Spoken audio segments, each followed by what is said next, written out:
마음과 뜻과 정성을 다해 부활주일 예배를 하나님 앞에 드리겠습니다.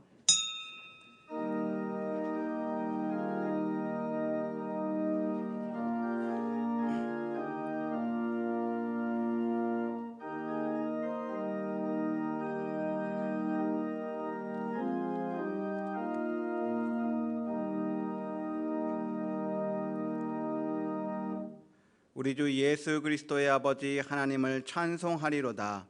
그의 많으신 긍휼대로 예수 그리스도를 죽은 자 가운데서 부활하게 하심으로 말미암아 우리를 거듭나게 하사 산 소망이 있게 하시며 썩지 않고 더럽지 않고 쇠하지 아니하는 유업을 있게 하시나니 곧 너희를 위하여 하늘에 간직하신 것이라. 할렐루야. 죽은 지 사흘 만에 무덤 문을 여시고 부활하신 예수님께 찬송과 영광을 올려드립니다. 부활의 첫 열매가 되신 예수님을 따라 우리도 부활하게 될 것을 믿으며 이 시간 삼위일체 하나님께 감격의 예배를 드립니다. 주여, 부활절 아침에 드리는 예배를 받으시고 우리 마음에도 참된 신앙이 회복되게 하여 주옵소서. 썩어 없어질 땅의 것에만 소망을 두지 않게 하시며 부활을 사모하는 성도답게 주 안에서 견실하며 흔들리지 않는 믿음을 지키게 하여 주옵소서. 예수님의 이름으로 기원하옵나이다. 아멘.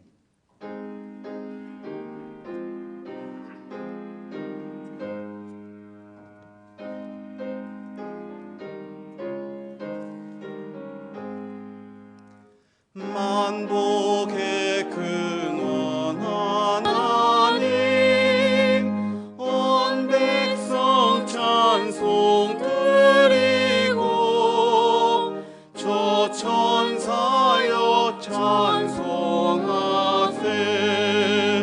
찬송 성부 성자 성령.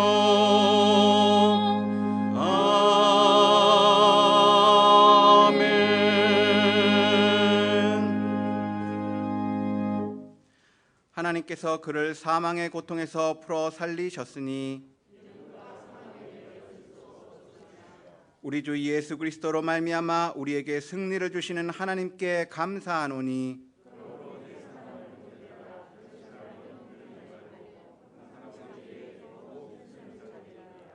이 말을 할 때에 예수께서 친히 그들 가운데 서서 이르시되 너희에게 평강이 있을지어다 하시니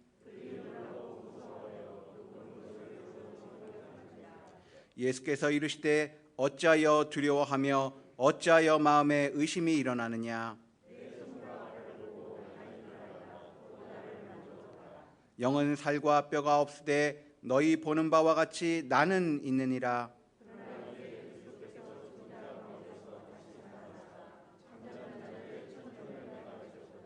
예수께서 이르시되 나는 부활이요 생명이니 나를 믿는 자는 죽어도 살겠고 무릇 살아서 나를 믿는 자는 영원히 죽지 아니하리니 이것을 내가 믿느냐.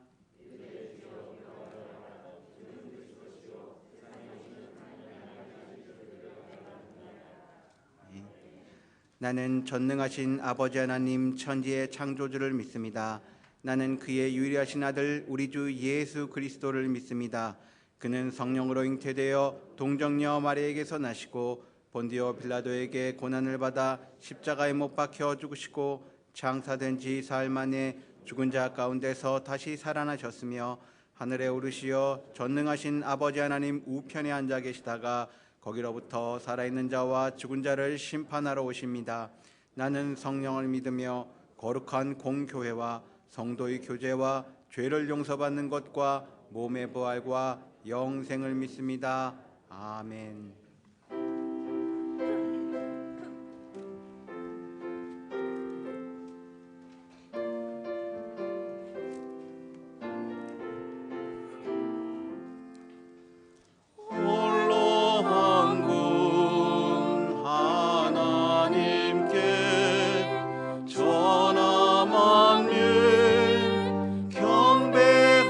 경배하라. 만국왕을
만왕의 하나님, 오늘도 저희들에게 기쁨과 영광스러운 부활의 날을 주시니 그 은혜에 감사를 드립니다.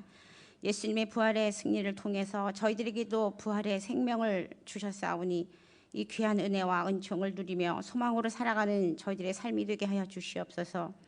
사망 권세를 깨뜨리시고 부활하신 이 기쁘고 영광스러운 날에 모든 성도님들이 다 함께 나와 하나님 앞에 감사와 찬양의 예배를 드려야 하지만 뜻하지 않은 코로나 사태로 인하여 대한민국 모든 교회와 성도님들이 주의 전에 나오지 못하고 각 가정에서 예배를 드리며 소수의 무리가 모여 하나님 앞에 예배드린다는 것이 마음 아프고 안타깝습니다. 어찌하여 이런 일들이 일어나야만 했는지요. 기쁨과 감사의 예배가 얼마나 귀한지를 깨닫는 시간이 되게 하여 주시옵소서. 이번 사태를 계기로 우리 성도님들의 신앙이, 성도님들의 믿음이 한 걸음 더 나아가며 이전보다 더 큰 믿음의 열정을 가지고 예배드리며 사명을 잘 감당할 수 있는 저희들이 되게 하여 주시옵소서. 코로나 사태로 전 세계가 건강의 위협을 받으며 경제적으로 힘들어지고 있습니다. 특별히 우리나라의 경제를 붙잡아 주시옵소서. 4월에 경제 미기설도 나오고 있습니다. 대기업과 소상공인, 자영업자들이 회사 운영하기가 힘들어서 노동자들을 해고하거나 명퇴시키거나 퇴직시키며 무급휴직까지 발생하는 일이 일어나고 있습니다. 하나님, 노동자들의 생계에 위협을 받는 일이 더 이상 확산되지 않도록 노사가 함께 힘을 모아 이 어려움을 잘 극복해 나갈 수 있도록 도와주시옵소서. 특별히 이 시간을 통하여 기도하옵기는 현실의 벽에 부딪혀서 마음 아파하고 괴로워하는 성도님들이 계시다면 부활의 소망을 허락해 주시기를 원합니다. 무거운 질병의 고통을 안고 힘들어하는 성도님이 계시다면 부활하신 주님을 바라보며 병마로부터 승리할 수 있게 하여 주시옵소서. 믿음이 흔들리는 성도님들에게는 부활하신 주님을 영접함으로써 새 힘을 얻게 하여 주시옵소서. 우리 성도교회가 주님의 흔적이 넘쳐나는 교회가 되기를 원합니다. 보혈의 능력이 날마다 체험되어지는 교회가 되기를 원합니다. 부활하신 주님의 권능을 온 세상에 증거할 수 있는 교회가 되게 하시며 위로와 소망과 용기를 주는 교회가 되게 하여 주시옵소서. 4월 15일은 이 나라를 위해 일하는 국회의원을 뽑는 날입니다. 이번만큼은 모든 국민들이 정직하고 올바른 인물을 잘 뽑을 수 있도록 지혜를 주시옵소서. 그리하여 이 나라가 안정되며 살기 좋은 나라를 만들 수 있도록 도와주시옵소서.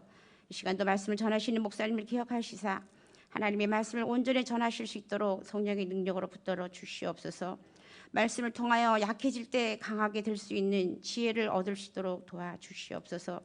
감사를 잊어버리기 쉬운 이때에 다시 한번 감사의 필요성을 일깨워 주시는 귀한 말씀이 되게 하여 주시옵소서. 마치는 시간까지 성령님께서 함께하여 주심을 믿사옵고 부활의 생명 되신 예수님의 이름으로 기도합니다. 아멘.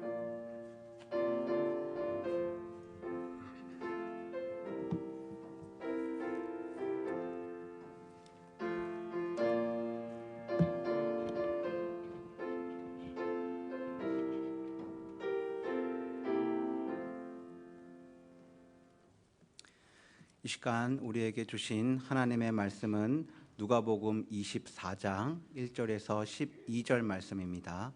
신약성경 139면에 있는 누가복음 24장 1절에서 12절 말씀입니다. 하나님의 말씀을 봉독하겠습니다. 안식 후 첫날 새벽에 이 여자들이 그 준비한 향품을 가지고 무덤에 가서 돌이 무덤에서 굴려 옮겨진 것을 보고 들어가니 주 예수의 시체가 보이지 아니하더라. 이로 인하여 근심할 때에 문득 찬란한 옷을 입은 두 사람이 곁에 섰는지라. 여자들이 두려워 얼굴을 땅에 대니 두 사람이 이르되 어찌하여 살아있는 자를 죽은 자 가운데서 찾느냐? 여기 계시지 않고 살아나셨느니라. 갈릴리에 계실 때에 너희에게 어떻게 말씀하셨는지를 기억하라. 이르시기를 인자가 죄인의 손에 넘겨져 십자가에 못 박히고 제3일에 살아나야 하리라 하셨느니라 한데 그들이 예수의 말씀을 기억하고 무덤에서 돌아가 이 모든 것을 열한 사도와 다른 모든 이에게 알리니 이 여자들은 막달라 마리아와 요한나와 야고보의 모친 마리아라. 또 그들과 함께한 다른 여자들도 이것을 사도들에게 알리니라. 사도들은 그들의 말이 허탄한 듯이 들려 믿지 아니하나 베드로는 일어나 무덤에 달려가서 구부려 들여다보니 세마포만 보이는지라. 그 된 일을 놀랍게 여기며 집으로 돌아가니라. 이 말씀을 통하여 하나님의 크신 은혜가 함께 하시길 원합니다.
아멘. 아멘. 감사합니다. 할렐루야. 오늘은 인류 역사에 가장 좋은 소식, 기쁨의 소식이 전해진 날입니다. 그것은 바로 우리 예수님의 부활 소식입니다. 예수님 죽음을 이기시고 부활하셨습니다. 예수님 굳게 닫혔던 무덤 문을 여시고 부활하셨습니다. 예수님 사망 권세 깨뜨리시고 부활하셨습니다. 이 예수님의 부활은 곧 우리 모두의 구원과 부활을 미리 보여주는 것이기에 가장 기쁘고 좋은 소식이라고 말씀드리는 겁니다. 요즘 세상에서 들려오는 소식들 대부분 힘들다, 어렵다, 어두운 소식들 뿐이에요. 우리가 사는 이 시대를 고도의 정보통신 기술이 빅데이터와 인공지능과 연결된 제4차 산업혁명 시대라고 하지요. 이 시대는 첨단의 과학기술이 우리 인간의 삶에 큰 도움을 주는데, 문제는 첨단화되고 초정밀화된 로봇이나 기계가 인간이 하는 일을 대신하기 때문에 그만큼 우리 인간의 일자리가 줄어들고 있다는 것입니다. 과거와 같은 평생 직장이 사라지고 있고 청년들의 취업의 기회도 줄어들고 있습니다. 그러니까 일자리 문제는 우리나라만의 문제가 아니라 선진국을 포함한 모든 나라의 문제가 되고 있는 것입니다. 이런 경제적인 이슈에 최근 터진 코로나19 사태는 기름을 부은 꼴이 되고 말았습니다. 당장 일할 직장을 구하는 것이 중요했는데 코로나 바이러스가 퍼지니 사람들이 모여서 일하는 일터, 곧 공장이나 회사가 큰 타격을 받아 어떤 데는 문을 닫고 어떤 데는 일감을 줄이고, 어제 오후 3시 통계에 의하면 이 바이러스에 감염된 사람이 세계적으로 약 170만 명 정도, 사망자는 이미 10만 명을 넘어서 10만 3천여 명이라고 그랬어요. 그러니까 죽음이라고 하는 현실이 멀리 있는 것이 아니라 바로 우리 가까이에서 지금도 계속 일어나고 있다는 거예요. 그런데 이런 고통 가운데서도 우리에게 조금은 소망이 되는 소식은 우리나라가 이 위기를 잘 대처하고 있다는 겁니다. 이 코로나19 사태가 발생한 후 대구 신천지 때문에 급속하게 확산되었던 이 3주일을 포함한다고 해도 이 바이러스에 감염된 사람이나 사망한 사람의 숫자를 다른 나라와 비교해 보면 매우 적어요. 처음에는 중국 다음으로 우리나라가 제일 힘들다, 어렵다 했는데 어느새 우리나라 어때요? 미국이나 프랑스나 독일이나 어떤 선진국과 비교해도 감염된 숫자나 죽은 숫자가 월등히 적다는 것을 우리가 보고 있어요. 지난 6일 동안 우리나라에서 확진된 환자의 숫자는 평균 이제 40명 정도에 불과합니다. 섣부른 판단은 위험하겠지만 그래도 가장 힘든 시간은 지나고 있는 것이 아닌가 생각해 봅니다. 참 감사한 일이 아닐 수가 없지요. 그런데 여러분, 어느 정도 시간이 지나면 언제 그랬냐는 듯이 우리는 이것 또한 잊어버리고 말 거예요. 그런데 예수님의 부활은 영원히 잊혀지지 않을 좋은 소식입니다. 예수님의 부활은 2000년부터 전해졌는데 지금도 전 세계를 흥분시키고 모든 사람들의 마음을 감동시키는 기쁜 소식, 곧 모든 시대를 초월해서 모든 사람에게 소망이 되는 좋은 소식이라는 말씀입니다. 우리 인간은 고난의 자리보다 영광의 자리에 있기 원하는 존재입니다. 이것은 우리 모두의 본성과도 같아요. 선택할 수만 있다면 누가 영광의 자리 내놓고 고난의 자리 가겠습니까? 다 영광스러운 자리 가겠죠? 지도자가 되면 이런 경향이 더 심해집니다. 이번 주 수요일은 21대 국회의원을 뽑는 총선일입니다. 국회의원은 우리 국민을 대표해서 법을 제정하거나 정부의 예산과 행정을 심의하고 감시해야 하는 아주 막중한 책임이 있는 자리입니다. 이런 국민의 대표자를 뽑는 선거철이 되면 모든 후보자들은 지역 주민들에게 고개 숙여 절하고 자신을 뽑아주면 국민의 종이 되어 겸손하게 열심히 일하겠다고 다짐합니다. 그러나 당선이 되면 대부분의 국회의원들의 태도는 종이 아닌 권력자들의 오만한 모습으로 바뀌는 것을 우린 얼마나 많이 보았습니까? 하지만 예수님 어떠셨나요? 그 반대 길 가셨어요. 예수님은 하나님의 아들로서 하늘 보좌에 계시던 영광스러운 분 아닙니까?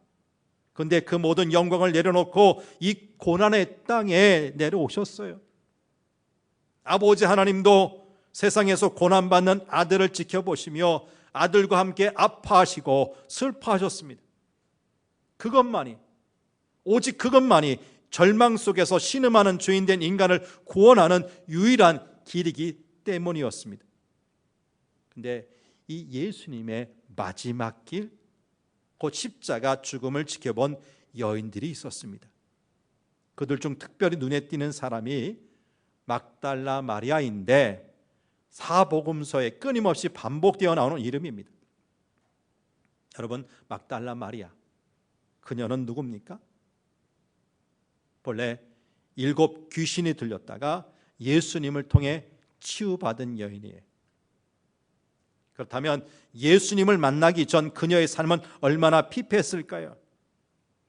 얼마나 많은 사람들에게 조롱과 수모를 당했겠습니까? 그녀는 가부장적 유대 사회에서 늘 외톨이였을 겁니다. 여자라는 신분, 그것도 귀신 들린 여자라는 불결한 존재에 딱지를 붙이고 다녔던 여인이었습니다. 그래서 그녀는 한 번도 사회 중심부에 들어갈 수 없어 공간적으로나 관계적으로 늘 변두리에서 살 수밖에 없었습니다. 그런데 놀랍게도 우리 예수님을 만나면서 그녀의 삶에 변화가 일어났습니다. 그녀가 드디어 인간 대접을 받고 정신적인 트라우마에서 벗어나 인간으로서의 자존감을 회복하여 자유와 희망을 품고 사는 여인이 된 것입니다. 이 막달라 마리아 같은 여인들이 누구보다 예수님의 죽음을 슬퍼하며 탄식했습니다. 이 여인들은 예수님께서 자신들의 처지를 완전히 바꿔주실 것이라는 희망을 갖고 살았습니다. 하지만 허무하게도 예수님은 십자가 위에서 너무나 힘없이 죽임을 당하셨습니다. 얼마나 안타깝겠습니까? 얼마나 통문했겠습니까? 이 여인들은 예수님이 처참하게 죽임 당하시는 것을 아주 가까이서 봤어요. 로마 군인이 휘두르는 채찍에 맞으시는 모습, 십자가 지고 골고다를 겨우겨우 올라가시는 모습, 가시 면류관을 쓰고 피를 흘리는 모습, 십자가에 달려 양손과 양발에 못이 박히고 허리에 창이 찔리면서 고통스럽게 죽어가는 예수님의 모습을 하나하나 다 지켜본 거예요. 여러분, 누군가 생명을 잃었을 때 어떤 사람이 가장 심하게 통곡하며 슬퍼하겠어요? 사랑하는 사람 아닙니까? 사랑하는 사람. 예수님의 죽음을 가까이서 지켜보던 여인들의 심정이 그러했을 것입니다. 그런데 아무 희망도 기대감도 없었던 여인들 앞에 정말 놀라운 일이 일어났습니다. 이른 아침 예수님의 무덤을 찾아온 여인들에게 부활하신 예수님이 나타나신 거예요. 어느 누가 이것을 상상할 수 있었을까요? 예수님의 부활의 첫 증인이 남자 제자들 베드로나 요한이 아니라 여인들이었다는 것을 누가 기대할 수 있었겠습니까? 힘 있는 사람들, 무언가 가진 사람들이 아니라 아무것도 없이 버려진 이 여인들에게 예수님이 가장 먼저 부활하신 몸으로 나타나셨어요. 아무도 예견할 수 없었고 상상할 수 없었고 기대하지 않았던 사건이 일어난 것입니다. 이것을 두고 어떤 사람은 기독교는 허구다, 예수님의 부활의 증언이 당시 증언 능력도 없고 자격도 없는 여인의 기초한 기독교는 가짜다, 7 귀신 들려 미쳤다고 여겨졌던 막달라 마리아로부터 시작된 기독교는 신빙성이 없다, 그 여인의 말을 누가 믿겠느냐 주장하기도 합니다. 그러나 정말 그럴까요? 정말 이 여인들로부터 시작된 기독교의 복음이 가짜일까요? 아닙니다. 결코 아닙니다. 하나님은 낮고 낮은 죄인들 속에서 예수님을 십자가에 못 박으신 것처럼 예수님의 부활도 능력도 가장 낮은 자, 가장 슬퍼하며 아파하는 자로부터 경험하게 하신 것입니다. 이것은 곧 가장 밑바닥에서 고통받는 사람에게 내가 너와 함께 하겠다고 하시는 하나님의 마음이고 하나님의 사랑인 줄 믿습니다. 부활하신 주님은 지금도 우리에게 코로나 바이러스라는 고통 중에 있느냐, 인생의 무거운 짐 때문에 고단하냐, 직장 잃고 경제적인 어려움 때문에 신음하며 탄식하고 있느냐 물으시며 그런 자들에게 내게 오라 말씀하십니다. 하나님의 사랑, 예수님의 생명과 부활은 이렇게 낮은 사람으로부터 일어날 것이라고 가르쳐 주시는 거예요. 여러분 언제 어떤 상태에서 예수님을 구주로 영접하셨나요? 잘 나가고 모든 것을 가졌을 때입니까? 높은 지위에 있었을 때입니까? 아니지 않나요? 낙심했을 때, 병들었을 때, 인생이 아무것도 없다고 탄식했을 때, 내 것은 아무것도 없다, 나는 무력한 자라며 자신의 한계를 고백했을 때 예수님이 그런 여러분을 찾아오시지 않았습니까? 그러고는 내가 생명이고 기쁨이라고, 내가 진리고 구원이라고, 내가 너희를 영원히 살게 하는 하나님이라고 가르쳐 주시지 않았냐고요. 예수님의 빈 무덤 앞에 서 있던 여인들을 향해서 천사들이 제일 먼저 한 이야기도 마찬가지였어요. 오늘 보면 5절 하반절에서 6절 상반절 말씀을 같이 한번 보죠. 시작. 두 사람이 이르되 어찌하여 살아있는 자를 죽은 자 가운데서 찾느냐, 여기 계시지 않고 살아나셨느니라. 사실 이 여인들은 부활하신 주님을 만날 기대를 갖고 있지 않았어요. 단지 사랑하던 예수님이 돌아가셨다는 것이 너무 마음 아파 그 예수님 시신에 향품을 바르고 아름답게 보내드리려는 마음으로 예수님의 무덤에 갔던 것입니다. 근데 4절 말씀 보죠. 본문 4절 시작. 이로 인하여 근심할 때에 문득 찬란한 옷을 입은 두 사람이 곁에 섰는지라. 예수님의 무덤을 찾아간 여인들이 근심했다는 거예요. 근심했다. 그러면 이 여인들이 근심한 이유는 뭡니까? 3절 말씀 봅니다. 3절 시작. 들어가니 주 예수의 시체가 보이지 아니하더라. 막달라 마리아를 비롯한 여인들은 예수님의 시신이 없어진 것을 보고 근심했다는 거예요. 그러면 이 여인들의 근심이 해결되려면 어떻게 되어야 할까요? 없어졌던 예수님의 시신을 찾으면 되지 않을까요? 그렇게 되면 여인들은 그 예수님의 시신에 준비했던 향품을 발라드렸을 것입니다. 그런데 여러분, 예수님의 시신을 찾는다고 여인들의 가슴을 그렇게 짓누르던 슬픔과 근심이 완전히 사라질까요? 아닙니다. 이것은 근본 해결이 아닙니다. 죽은 예수님의 시신에 향품을 바른다고 위로가 될 수가 없습니다. 그것은 그냥 가슴 저미는 비극일 뿐입니다. 예수님의 시신에 아무리 최고급의 향품을 바르고 그 무덤을 시체가 썩는 냄새가 아닌 좋은 향기로 가득 채운다고 해도 여인들의 슬픔은 사라지지 않습니다. 그러므로 진정한 해결은 단 하나뿐입니다. 그것은 죽었던 예수님이 부활하시는 것입니다. 없어진 예수님의 시신을 찾는 것이 아니라 예수님이 부활하셔서 아예 시신이 없어지는 것, 그래서 향품이 필요 없게 되는 것이 해결책입니다. 그런데 정말 중요한 사실은 이 예수님의 부활이 희망사항이 아니라 이미 일어났다는 것입니다. 여인들이 이 예수님의 무덤에 도착하기도 전 이미 예수님은 부활하셨습니다. 그러므로 이 여인들이 예수님의 시신이 없어졌다고 근심하고 슬퍼할 때는 이미 그녀들이 슬퍼할 이유가 사라진 후였습니다. 근심할 필요가 없어졌는데 근심한 거예요.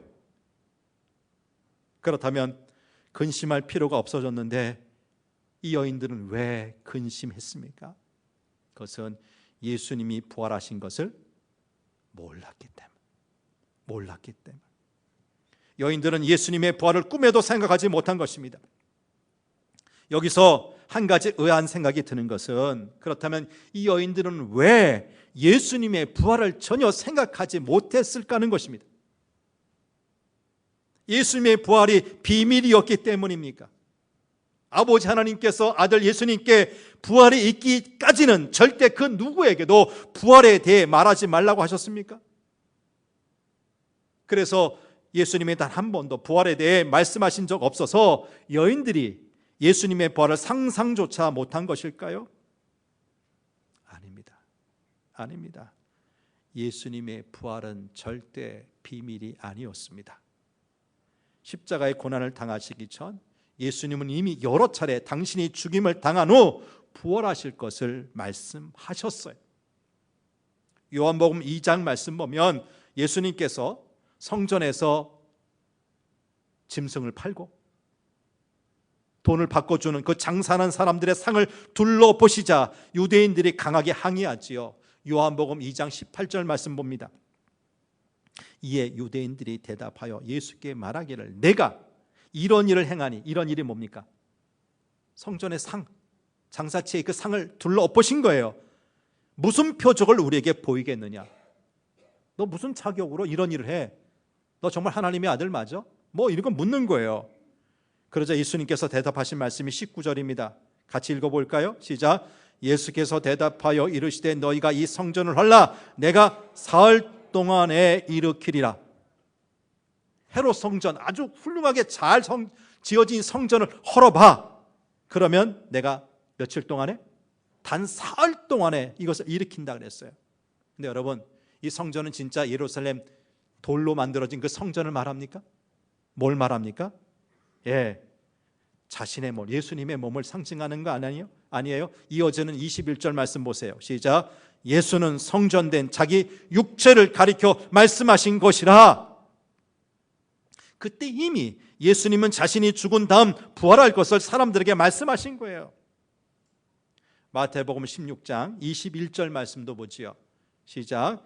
이때로부터 예수 그리스도께서 자기가 예루살렘에 올라가 장로들과 대제사장들과 서기관들에게 많은 고난을 받고 죽임을 당하고 제3일에 살아나야 할 것을 제자들에게 비로소 나타내시니, 베드로가 주는 그리스도시요 살아계신 하나님의 아들이십니다, 이런 고백이 있은 후에 예수님은 당신의 죽음만 예고하신 것이 아니라 제3일에 다시 살아나야 할 것도 말씀하셨어요. 그러니까 예수님의 부활은 이미 예고되었다, 결코 비밀이 아니었다는 것입니다. 그러면 여기서 중요한 문제가 등장합니다. 그것은 이처럼 부활이 여러 번 예고되었는데 왜 제자들이나 이 사랑하는 여인들 예수님의 부활에 대해 생각하지 못했는가 하는 거예요. 왜 빈 무덤을 보면서 예수님의 부활을 생각하지 못하고 예수님의 시신이 없어진 것만 염려하고 걱정하고 있습니까? 그 이유는 간단합니다. 예수님께서 이미 부활을 말씀하셨지만 그들이 그 말씀을 마음에 새겨두지 않았기 때문이에요. 그들은 그 말씀을 마음에 담아두지 않았을 뿐 아니라 믿지도 않았습니다. 앞에서 말씀드린 요한복음 2장 22절에 이런 말씀이 나와요. 같이 봅니다. 시작. 죽은 자 가운데서 살아나신 후에야 제자들이 이 말씀하신 것을 기억하고 성경과 예수께서 하신 말씀을 믿었더라. 제자들이 예수님의 말씀을 믿었답니다. 그러나 그것은 이미 예수님께서 부활하셔서 그들에게 나타나 보이신 이유입니다. 그 전 예수님께서 부활하시고 나타나서 보이시기 전에는 부활에 관한 말씀을 마음에 새기지도 않았고 믿지도 않았던 거예요. 이것이 너무나 아쉽다는 것입니다. 만약 이 여인들이 예수님께서 부활을 예고하신 말씀을 믿었다고 한다면 어땠을까요? 그랬다면 이렇게 슬퍼하지는 않았을 것입니다. 염려하지 않았을 것입니다. 오히려 걱정하지 맙시다. 예수님은 당신께서 죽으실 것을 말씀하시고 그 말씀대로 죽으셨습니다. 근데 예수님께서 다시 살아나실 것도 말씀했으니 그것도 믿고 우리가 한번 기다려 봅시다. 예수님 다시 부활하실 것입니다. 이런 내용의 대화를 나누면서 서로를 격려했어야 하지 않았을까 하는 거예요. 그리고 이 여인들이 예수님의 말씀을 마음에 새기고 믿었다면 예수님의 무덤에 가는 목적도 달랐을 거예요. 예수님의 시신에 향품을 바르러 갈 것이 아니라 그 부활을 확인하러 갔을 거예요. 예수님의 시신이 누워있던 무덤이 아니라 빈 무덤을 보러 갔어야 옳았다는 것입니다. 그러나 제자들이나 여인들 가운데 그 누구도 예수님의 말씀을 기억하는 사람이 없었다는 거죠. 말씀을 듣긴 하지만 기억하지 못한 것이 그들의 심각한 문제였던 것입니다. 그러기에 무덤에 나타난 하나님의 사자들도 바로 이 점을 지적하고 있는 것 아니에요? 6절 말씀 봅니다. 본문 6절 시작. 여기 계시지 않고 살아나셨느니라. 갈릴리에 계실 때 너에게 어떻게 말씀하셨는지를 기억하라. 이것은 예수님은 그의 말씀대로 살아나셨다. 예수님이 갈릴리에 계실 때 너에게 뭐라고 하셨는지 잘 생각해 보라. 분명 부활을 말씀하지 않으셨느냐? 그런 뜻입니다. 결국 여인들이 기뻐해야 할 상황에서 근심한 이유는 부활을 예고하신 예수님의 말씀을 기억하지 않았기 때문이라는 거예요. 바로 여기에 오늘 말씀의 핵심이 있습니다. 여러분, 이 시대 우리에게 주님의 말씀은 어떤 것입니까? 그것은 오늘의 본문대로 한다면 반드시 기억해야 할 것입니다. 뭐라고요? 반드시 기억해야만 하는 것. 6절 말씀을 다시 한번 볼게요. 시작. 여기 계시지 않고 살아나셨느니라. 갈릴리에 계실 때 너에게 어떻게 말씀하셨는지를 기억하라. 주님의 말씀은 우리가 반드시 기억해야 할 소중한 것이라는 말씀입니다. 우리가 이 말씀, 주님의 말씀을 가장 깊이 접하는 시간은 바로 이 시간, 설교 말씀 이 시간일 겁니다. 분주한 현대인들이 한 주간 살면서 약 30분 남짓 말씀에만 집중하는 경우가 쉽지 않아요. 매일 좀 묵상합시다, 큐티합시다 해도 그거 하는 분 우리 가운데 몇 %나 되겠습니까? 많은 분들이 거의 이 설교 시간, 말씀을 접하는 유일한 시간이 아닐까 싶어요. 다행히 우리 개신교의 예배의 초점은 이 설교에 맞춰져 있어요.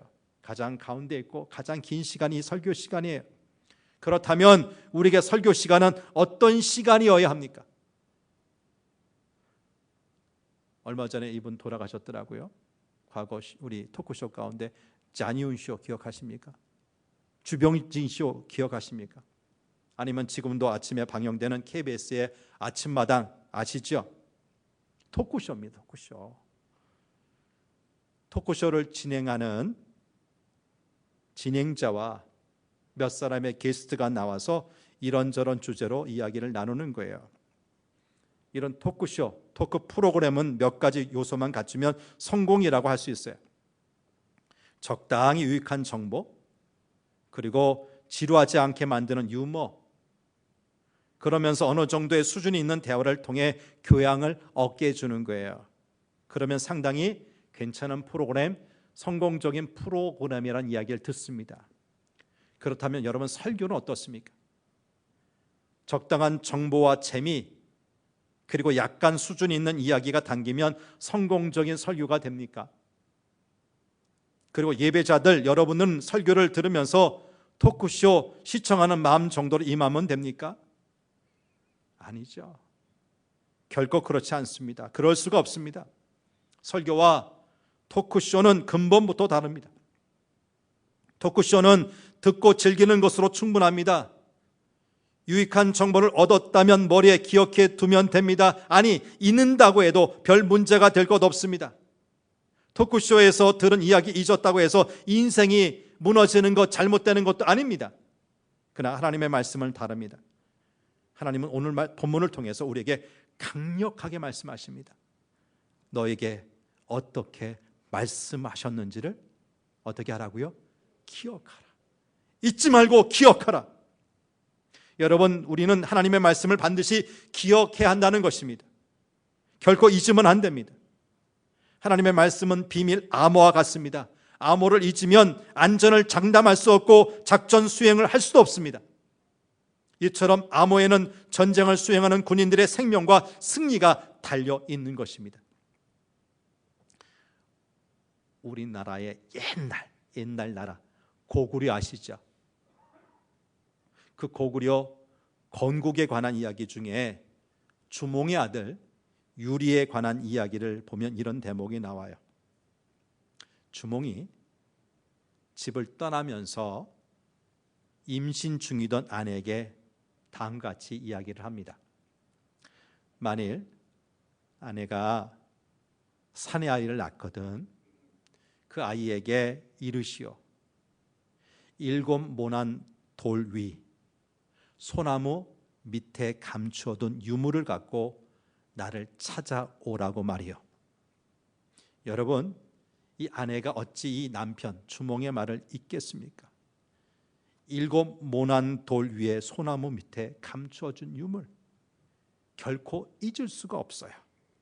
주몽의 부인은 남편의 말을 가슴 깊이 새기고 하루에도 몇 번씩 생각하면서 아들 유리를 그가 성장할 때까지, 어른이 될 때까지 잘 키웠습니다. 그리고 때가 왔다 생각할 때 아버지의 말을 그 아들에게 전해 주었습니다. 여러분, 만약 주몽의 부인이 7 모난 돌 위에 소나무 밑이라고 하는 이 말을 잊었다면 어떻게 아들에게 그 아버지의 말을 전해줄 수 있었을까요? 기억했기에 말해줄 수 있었던 것입니다. 또 기억하기는 했는데 부정확하게 기억해서 7 모난 돌이 아니라 5 모난 돌 위에 소나무가 아니라 오동나무라는 식으로 말해 주었다면 어떻게 되었겠습니까?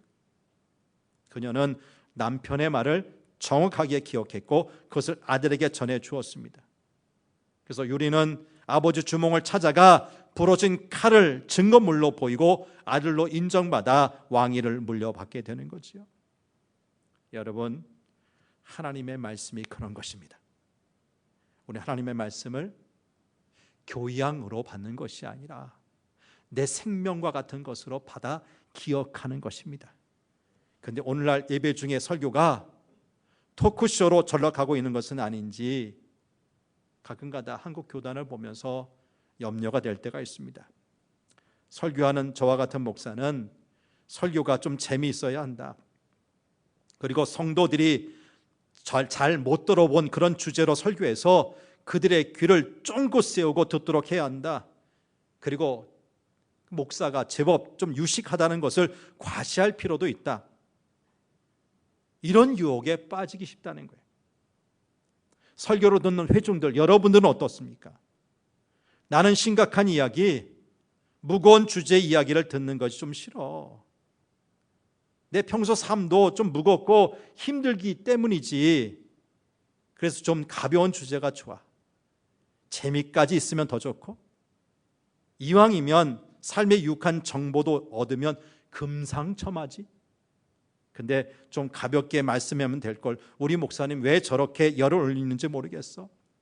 얼굴까지 벌겋게 되어서 소리 지르니 좀 답답해. 빨리 안 끝나? 이런 생각을 하는 분도 없지 않아 있을 수 있습니다. 여러분, 이러다 보면 설교가 더 이상 재미없거나 잊어버려도 상관없는 어떤 교양 강좌처럼 되지 않겠습니까? 그러나 여러분, 하나님의 말씀, 우리 주님 예수님의 말씀은 잊으면 안 됩니다. 반드시 기억해야 합니다. 말씀 하나하나 가슴에 새겨야 합니다. 그러므로 우리는 설교를 들으면서 간절하게 마음을 다해서 집중해야 합니다. 국가의 미래가 달린 비밀 작전을 수행하는 정예 요원들이 작전 지시를 받듯이 말씀을 잘 듣고 가슴에 한자 한자 새겨야 합니다. 예수님의 제자들과 여인들이 예수님께서 하신 말씀을 기억했다면 결코 근심하지도 염려하지도 않았을 것입니다. 그러나 그 말씀, 주님의 말씀을 잊었기에 그들은 근심하고 불안하고 염려했던 것입니다.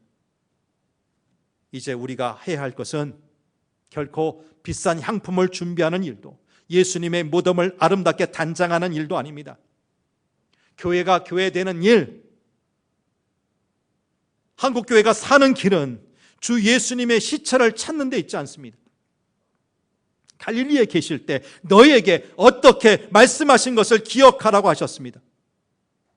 더 이상 텅 빈 무덤에서 정성 어린 향유를 들고 예수님의 시신을 찾는 대신에 예수님께서 하셨던 말씀이 무엇인지 기억해야 합니다.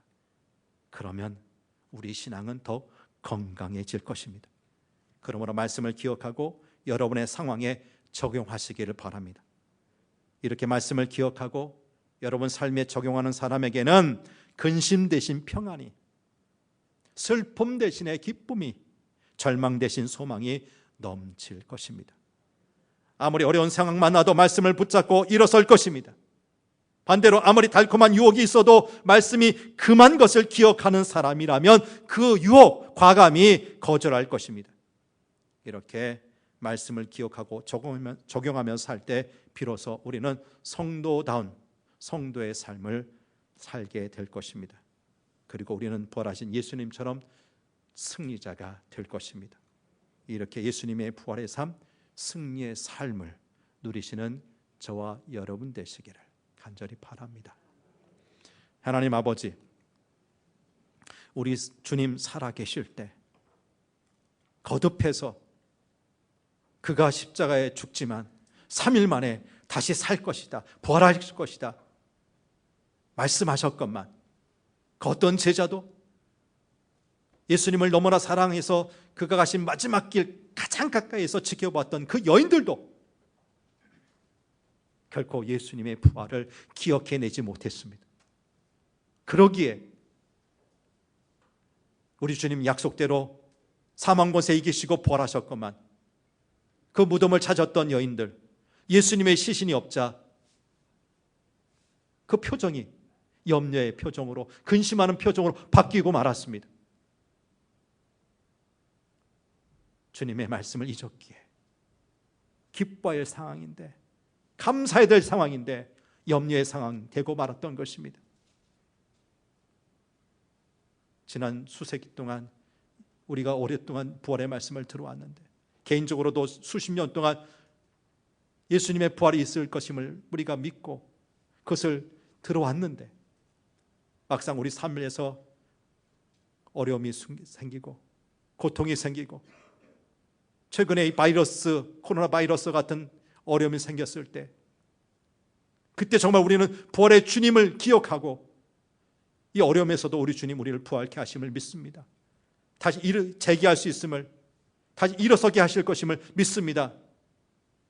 기대하지 못하고 염려하고 낭망하고 있지 않은지 우리 자신을 돌아보게 도와주옵소서. 부디 우리 모두로 하여금 주님의 말씀을 듣고 끝내는 사람이 아니라 마음속에 새겨 기억하는 사람 되게 도와주옵소서. 그래서 그 말씀이 매 순간마다 살아 역사하게 하여 주옵소서. 분명 지금의 이 작금의 사태도 지나갈 것입니다. 그러나 기억하게 하여 주옵소서. 이 상황에서 하나님께서 우리를 얼마나 사랑하시고 도와주시고 일으켜 세워주시는지 잊지 않고 기억하는, 그래서 부활의 능력을 단 유례가 아닌 우리 삶 속에서 매번 경험하는 부활의 신앙인으로 살아가게 하여 주옵소서. 우리 영원한 부활의 소망 되신 예수님 거룩하신 이름으로 기도하옵나이다. 아멘.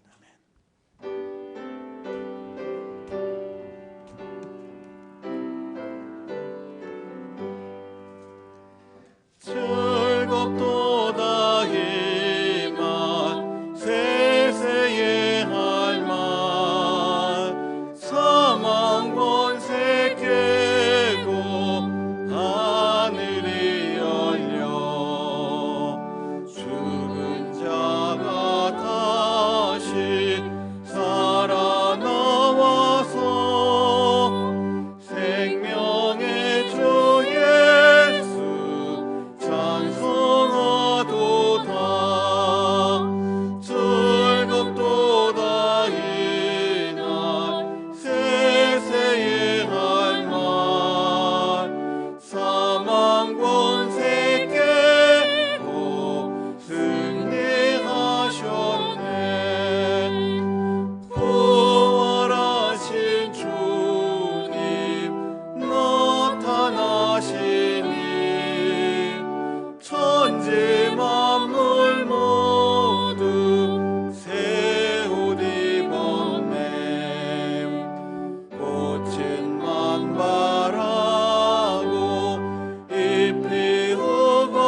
하나님 아버지, 코로나 바이러스로 말미암아 오랫동안 영상 예배로 드리던 사랑하는 성도들이 지난주에 이어 오늘 부활절을 맞이해서 많이 주님 전에 나와서 함께 모여 예배하게 하시니 감사합니다. 이 시간을 통해서 우리가 예배하는 공동체라는 사실 확인케 하여 주시고, 이 시간이 우리에게 얼마나 소중한 시간인지 몸으로 체험케 하여 주옵소서. 세상은 여전히 코로나 바이러스로 말미암아 힘들어하고 있습니다. 얼마 전까지만 해더라도 우리 인간은 생명을 복제할 수 있는 기술을 갖게 되었다고 자부했습니다. 하지만 그런 인간에게 닥친 이 문제, 인간의 힘으로 지금 풀 수 없습니다. 얼마나 많은 사람들이 바벨탑을 높이 쌓아서 하나님과 같이 되려고 했는지 모릅니다. 그러나 그렇게 자신만만했던 우리 인간이 세계에서 지금 백수십만 명이 이 바이러스에 감염되고 십수만 명이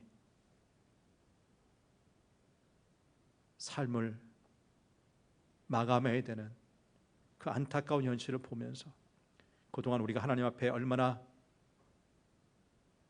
교만했는지, 인간으로서 피조물로서 있어야 될 자리를 망각한 채 하나님처럼 되려고 발버둥 쳤는지 돌아보게 도와주시고, 전능하신 하나님 앞으로 다시 돌아올 수 있는 계기가 되게 도와주옵소서. 믿는 우리들도 우리의 신앙을 다시 한번 원점에서 재조정할 수 있게 되기를 바랍니다. 우리 신앙은 액세서리가 아닙니다. 있어도 좋고 없어도 좋은 것이 아니라 우리 생명의 근원이 여기 있다는 것을 알게 하여 주옵소서. 하나님께서 끊어지면, 하나님 도와주시지 않으면 우리 인간은 아무것도 아니라는 사실 깨닫고 우리를 구원하시고 하나님 백성 삼으신 하나님에 대해서 늘 감사케 하여 주시고 예배하는 것을 참 귀하게 여길 수 있도록 복내려 주옵소서. 이 부활의 아침 주님 전에 나와서 예배하면서 우리 귀한 하나님을 향한 감사의 마음을 물질에 담아 봉헌하는 시간 같습니다. 생명을 비롯해 모든 것을 허락하신 주님, 주신 것 가운데 그 일부를 구별해서 하나님 앞에 11조 예물로, 주일 헌금으로, 여러 가지 제목의 감사헌금들, 특별히 부활절 감사헌금, 선교 구제 장학, 그리고 비전헌금으로 드리오니 기쁘게 받아 주옵소서. 우리가 드리는 이 헌금이 정직한 헌금이요, 자원하는 헌금이요, 최선의 헌금이 되게 도와주시옵고, 이 헌금에 담겨있는 간절한 기도의 제목들이 하나님 보좌에 상달되어 꼭 응답이 우리에게 허락하여 주옵소서. 드려진 헌금은 하나님 나라 확장하는 데, 죽은 영혼 살리는 데 요긴하게 쓰여지게 하여 주옵소서. 감사드리며 예수님 이름으로 기도하옵나이다. 아멘. 먼저 여러분, 말씀하지 마시고 앞뒤로 좀 이렇게 얼굴 쳐다보시고, 얼굴에 반은 가려져 있지만 그래도 눈인사 좀 하십시오. 반갑습니다. 좀 모처럼 뵈니까 참 좋습니다. 좋죠? 네. 교회력으로 성탄절과 더불어 정말 인류의 소망이 되는 가장 귀한 부활의 아침을 맞습니다. 사망 권세에 이기시고 부활하신 주님, 그 능력, 부활의 능력이 바로 우리에게 주어졌음을 믿으시길 바랍니다. 절망 속에 계시 마시고 부활의 능력으로 날마다 소생하시고 날마다 승리하시는 삶을 살아가시게 되길 바랍니다. 지난 주일서부터 우리가 금요기도회 회복했습니다. 성금요기도회 많은 분들이 오셔서 같이 찬양하고 말씀 나누고 은혜를 나눴는데, 어느 주간, 당분간은 어느 특별 부서에서 이렇게 주관하는 거 말고 그냥 찬양하고 잠깐 기도하고 말씀 나누고 또 이렇게 기도하는 시간으로 이렇게 계획하고 있는데, 우리 성도님들 기억하시고 금요기도회부터 참여해 주시길 바랍니다. 코로나19 사태가 머지않아 종식되리라 믿습니다. 다행히 지난 5, 6일 동안 확진자 숫자가 많이 줄었어요. 그러니까 생활 방역으로 이제 돌아갈 것 같은데, 근데 종식되려면 좀 시간이 필요하겠죠. 그때까지는요, 만약입니다, 여러분 가운데 혹시 기침이나 고열이나 그런 어떤 이런 증상을 갖고 계신 분들, 아니면 해외여행 가라고 해도 못 갈 텐데 혹시라도 그런 분들, 확진 환자들 곁에 가셨던 그 분들은 어디 계셔야 돼요? 집에서 영상을 통해서 예배를 드려 주셔야지만 나머지 분들이 좀 안심하고 교회에서 예배 드릴 수가 있습니다. 꼭 기억하시고요. 또 예배 준비하는 그 단계 좀 번거롭죠. 뭐 열 체크도 하고 손 소독도 해야 되고 마스크 끼고 참 번거롭지만 안전한 예배를 위해서 불가피한 조치라는 것을 좀 아시고 잘 협조해 주시기를 바랍니다. 오늘서부터 교회 학교 유치부부터 청소년부까지 예배를 회복합니다. 벌써 이제 한 달 반 못 드렸다가 이제 드리는데 또 이야기가 많아요. 뭐 이르지 않느냐, 아직 계약도 안 했는데 가능하겠느냐, 뭐 다 일리 있는 말씀인데 다시 하자 그러면 또 이런저런 이야기 분명히 나올 겁니다. 근데 교회에서는 1시간 안 되는 한 30-40분 동안 예배만 집중해서 열심히 드리고 바로 분방 공부 안 하고 귀가 좋지 할 테니까 우리 자녀들 지금 습관이 굉장히 중요한 거 아닙니까? 주일마다 나와서 예배 드리는 그 좋은 습관 회복시켜 줘야 됩니다. 그렇게 하시고 부모님들 협조해 주시기를 바랍니다. 생명의 삶, 개인적인 큐티와 또 구역 예배를 위해서 꼭 필요한 건데 구역 예배는 못 드린다 할지라도 생명의 삶을 통해서 개인 큐티 꼭 나눠주시길 바라는데 5로 추가 신청받습니다. 사무실로 신청해 주시길 바라고요. 교우 소식 보시면 이렇게 혼란하고 힘든 상황에서도 귀한 생명은 태어납니다. 감사한 일이죠. 기억하시고 축하해 주시기 바랍니다.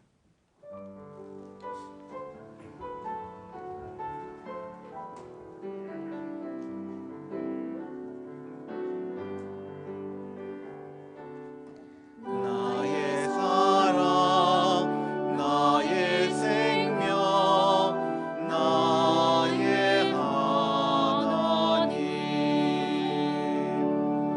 영원토록 정성 다해 사랑합니다.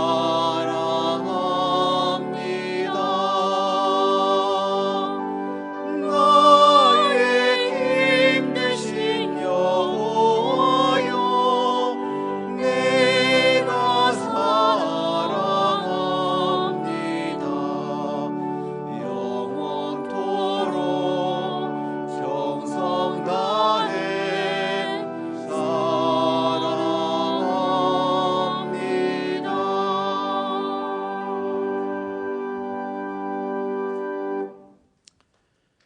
지금은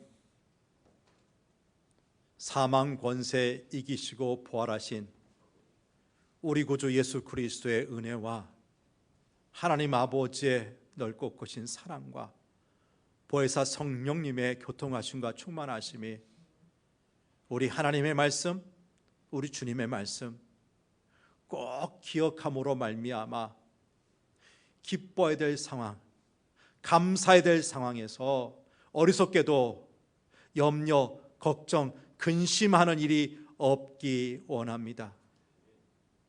마음속에 말씀 기억함으로 말미암아 예수님 부활의 능력이 바로 우리의 능력으로 체험하는 삶을 살기를 소망합니다.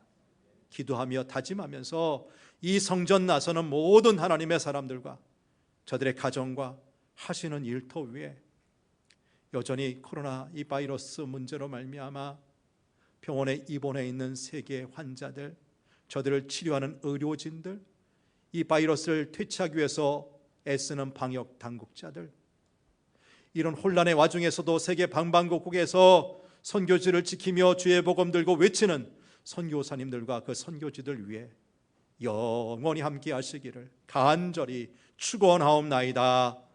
아멘.